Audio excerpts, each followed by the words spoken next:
সরকার ডিসেম্বরের মধ্যে জাতীয় নির্বাচনের কথা বললেও সেই অনুযায়ী তৎপরতা দৃশ্যমান নয় বলে মন্তব্য করেছেন বিএনপির স্থায়ী কমিটির সদস্য সালাউদ্দিন আহমেদ। রাষ্ট্র পরিচালনায় গণতান্ত্রিক প্রক্রিয়া নিশ্চিত করতে যত বেশি সময় লাগবে, পলাতকরা তত বেশি ষড়যন্ত্রের সুযোগ পাবে বলেও জানান তিনি।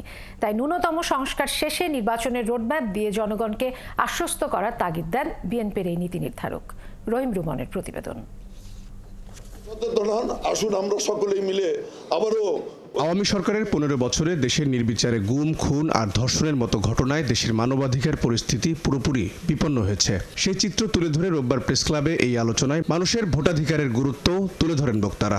রাতের ভোটে ক্ষমতা পরিবর্তনের কারণে সরকার যা খুশি তা করার সুযোগ পেয়েছে, কিন্তু গণ অভ্যুত্থানের মধ্য দিয়ে ফ্যাসিবাদের পতন হলেও এখন নির্বাচন নিয়ে নতুন ষড়যন্ত্র হচ্ছে বলে জানান বক্তারা। এই স্বাধীনতা এবং সার্বভৌমত্বের চক্রান্ত ধ্বংস করতে হলে বাংলাদেশ জাতীয়তাবাদী দলকে ধ্বংস করতে হবে।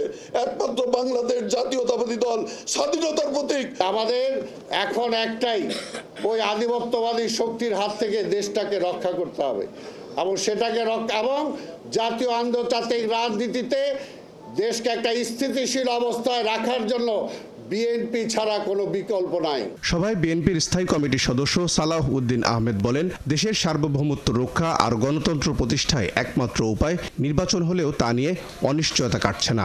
আমরা এই বিষয়ে ঐক্যবদ্ধ হই এবং এই বিষয়ে সোচ্চার হই এবং এই বিষয়টা আমরা জাতির সামনে বলতেই থাকি যে আপনারা গণতান্ত্রিক রাজনৈতিক সরকার প্রতিষ্ঠার জন্য, আমাদের প্রতিনিধিত্বশীল জাতীয় সংসদ প্রতিষ্ঠার জন্য যত দ্রুত সম্ভব গণতান্ত্রিক প্রক্রিয়াকে ত্বরান্বিত করুন।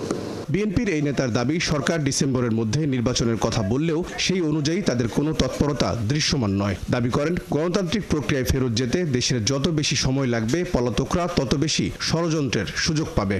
যত দিন যাচ্ছে তাতে আমাদের মনে হচ্ছে যেন গণতন্ত্রের উত্তরণের এই যে যাত্রাপথ, এইটাকে যেন আরও বেশি দীর্ঘায়িত করা যায়, সেই জন্য কিছু কিছু কূটকৌশল প্রণয়ন করা হচ্ছে।